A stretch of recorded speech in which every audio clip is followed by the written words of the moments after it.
welcome. My name is Aayush, and now to get to the biggest tech story of the day. Apple has agreed to acquire music identification service Shazam, taking ownership of one of the first applications to actually showcase the power of the iPhone. Now, terms of the deal are still not out, but Apple is said to be paying about $400 million for this acquisition. Now, to understand what this really means for Apple, Shazam, and the music streaming business altogether, we're joined by Mark Gurman of Bloomberg Technology. Mark, thanks so much for joining us on the show today. I want to start off by understanding, why the particular timing of this deal. I mean, Shazam's been out there since 2008. It's well integrated into, the Siri personal assistant as well. Why now? Right, and thank you for having me. Glad to finally be on here. My theory is that there were bids from other companies or reports of Snapchat, Snap Inc. now, and Spotify trying to buy Shazam. Shazam has been a key iPhone app, like you said, since the beginning of the App Store in 2008.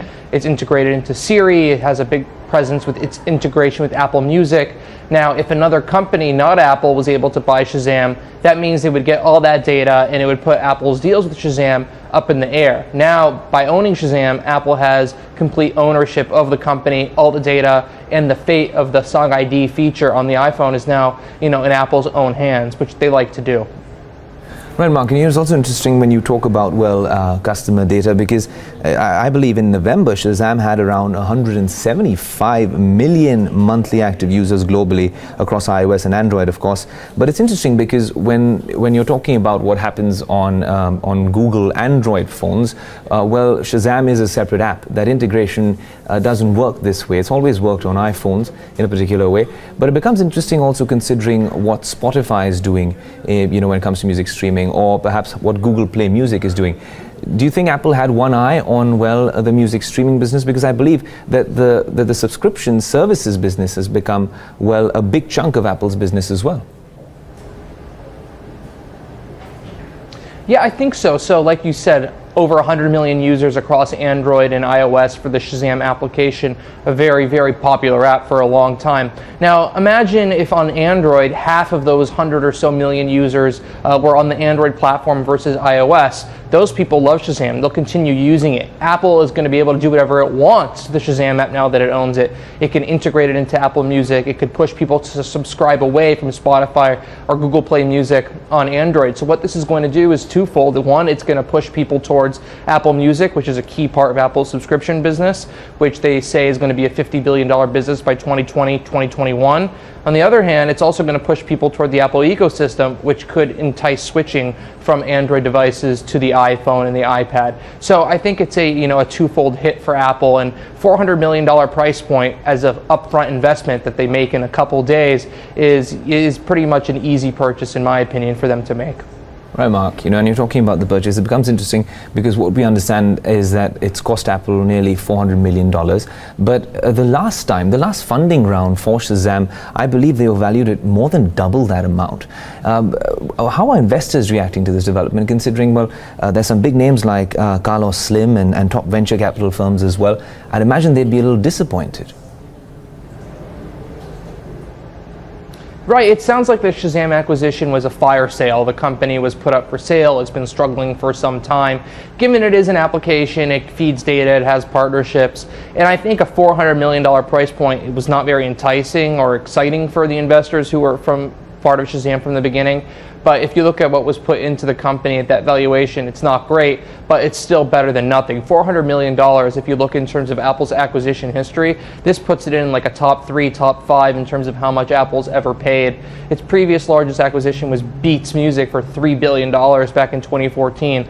Before that, $400 million or $600 million in today's money for bringing back Steve Jobs and Next. So if you're looking at an apples to apples comparison, 400 million to 400 million, Shazam costing the same amount that Steve Jobs costed and Mac OS cost to come back to Apple in the mid-90s, I think that's a steal. Mark, also, would you happen to have any details on how this would actually work post the acquisition, post all approvals?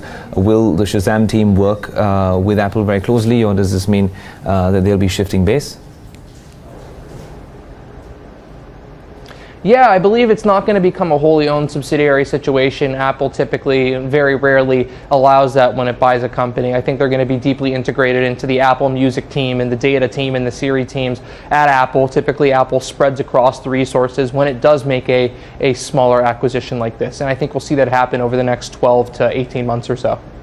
Right, Mark, and also it's not just music recognition or sound recognition or video recognition. I also believe that Shazam for the longest time has been working on some very cool AR platforms as well. I believe Apple would also stand to gain from Shazam's AR expertise. Yeah, I mean, I agree with you. There is some AR expertise, but none of it is super proprietary. They have had a feature that they've sort of demoted in the app where you can take a photo of something and it will recognize it for you. I mean, I'm sure there's some data points in there that they can use for their AR team, but I really do think this one is about music. I think it really is Apple having had a fear that another company would buy it and would mess up their partnership and having that feature. Now Apple owns it. Shazam is one of the most used applications in the world across multiple platforms, and I think even if it's just from the music perspective, it is a good deal for the iPhone maker. Right, Mark, as a last question, this is something I want to understand from you, because I believe, well, in India I haven't had a chance to get my hands on the HomePod speaker, but that's something you've actually reviewed and worked with for a long time. In fact, you were one of the first ones to actually get your hands on it. I'd imagine that considering how cluttered this space is with what Amazon's doing with the Echo, with Google Home, and how all these big tech companies are trying to come into, well, the home speaker space with their assistants and with their music services, this would really, bolster what Apple's offering with the HomePod speaker, considering it's been positioned as a pure play music speaker. Yeah, I mean, I can see Shazam recognition in some way or another, maybe data to better understand and process what people are listening to on their HomePods, but I don't think the Shazam ecosystem is going to be a key part of it, maybe just a little additional tidbit on top.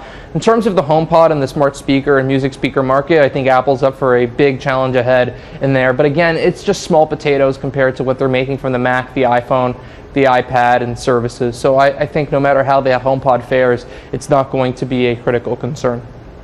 Right, Mark. Thanks so much for that update from San Francisco. Really happy that you joined us on the show. Well, for all of you watching, thanks so much for tuning in. For now, well, Apple has acquired Shazam, and of course, that's really going to bolster their Apple Music offering.